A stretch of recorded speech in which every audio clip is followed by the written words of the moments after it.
You're listening to the Monday Night Community Show with Daniel on BRFM. This is the Daniel Monday Night Community Show on demand through YouTube. Thank you very much for choosing to listen to us through this method. If you'd like to keep up to date with when I add new interviews, then subscribe to this channel. Firstly, thank you very much for joining us. If you could just introduce yourself and tell our listeners a little bit about yourself to start us off with, that'd be really good. Hi, my name's Roger Payne, and I'm a farmer from North Wales.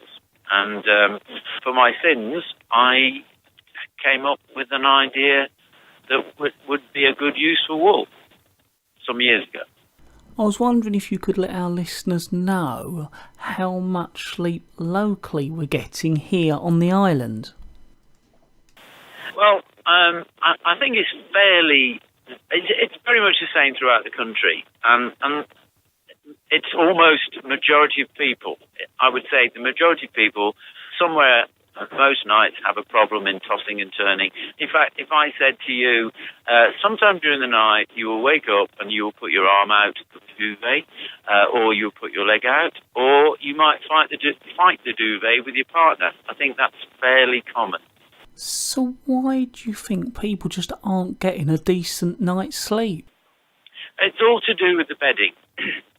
Obviously, there are other issues, like people have partners that snore, or you might be very stressed out, or you might be very excited about something tomorrow, and that will disturb your sleep.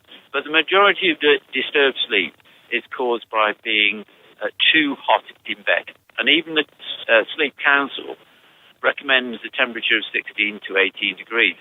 Now, that's not the room, that's the bed. The bed needs to be that cool. And if you're sleeping under polyester feather or down, even the most expensive down duvet, unfortunately, they're all insulators. And as a result, during the night, instead of cooling down, your body's temperature starts to rise, and that's how the arm comes out, or the leg, or throwing the duvet completely off. You're having to cool yourself down because the body just does not want this. Now, understand that cotton and wool are pretty good materials. They certainly are. Cotton in itself is cool, which is what we want for bedding. It's also clean, or very easy to clean, excuse me, and it's very breathable.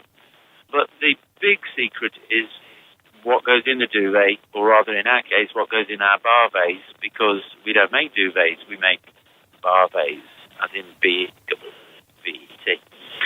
And what the secret of wool is that its structure. It's the only fibre on the planet that actually regulates temperature, because it actually regulates sheet texture.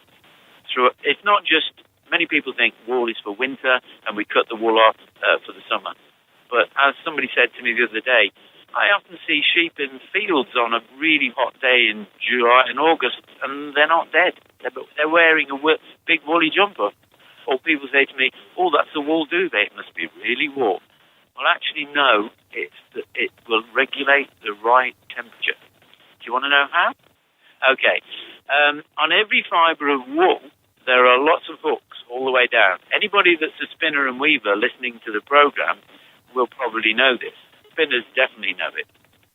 And these little hooks allow us to spin and weave. Without them, we couldn't spin and weave wool. But they do something very miraculous for the sheep, and they do it for us if we touch the wool. And that is, they open and close. Well, that's the best way of describing it. The best analogy is a pine cone, and a pine cone opens and closes even when it's left a tree. Do you know what makes the pine cone open and close? Well, yeah, let us know. Basically, it's moisture and temperature that makes the pine cone open and close. And the same with this structure of wool. It's a chemical process, and these little hooks, if you're too cold, will open up and trap air. If you're too warm, they will absorb your heat into the wool and then dissipate. So it wicks away heat, but it also wicks away moisture, so you don't sweat into wool. Well, yeah, it's pretty amazing, and things you don't always think about straight away. Well, it'd take me a long time to find out this. I as a farmer, I just used to think wool was a natural product. and therefore must be quite a good thing to use for bedding. But it doesn't end there, because also there is no bacteria in wool. Bacteria cannot survive in wool, so you have no bacterial spores, which can cause asthma. And the next thing is there are no dust mites, which is also very good for asthma. Dust mites hate wool. Our cotton is very expensive cotton on the outside, so it's actually dust mite proof, according to the Asthma Society. So what we've got is an ideal, very clean product, which we all used to sleep under. It was called a blanket, and then we all turned over to polyester, feather and down, and we haven't had a decent night's sleep.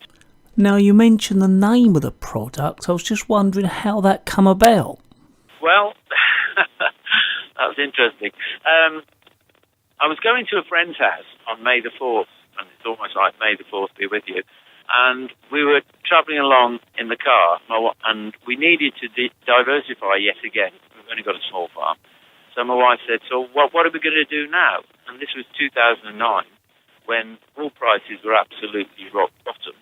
And so I said, I don't know, but it'll need to be something in wool. So she said, come on, then what are we going to make? I don't know. Let's reinvent the blanket. She said, what are you talking about, reinvent the blanket? I said, I don't know. I'll tell you what, let's stuff wool in a duvet. And I really did mean just stuff it in a duvet. To which she said, don't be silly, you can't stuff wool in a duvet, and even if you could, it sounds itchy, heavy and old-fashioned. We'll have to call it something else. So I said, we'll call it not a duvet, we'll call it a Baavet. And that was the easy part. We actually didn't want to be manufacturers. We were actually setting out just to find somebody that would make a wool duvet for us, and we would just market it.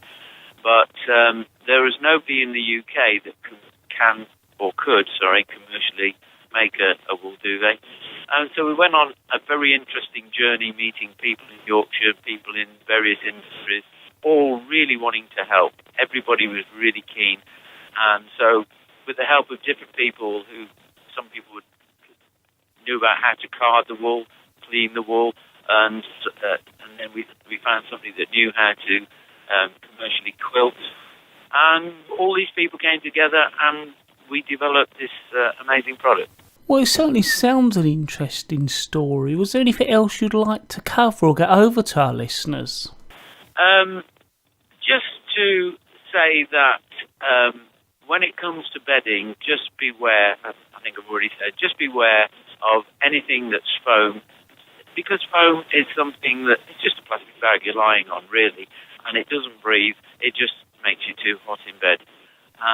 Have a look at our website, baavet.co.uk. Have a look at all the comments from people. Thousands of people who are now sleeping really, really well. Well, I'd like to thank you very much for taking the time out to talk to our listeners here at BRFM Bridge Radio on the Daniel Monday Night Community Show. Thank you very much. Thanks. Bye. Okay, thank you.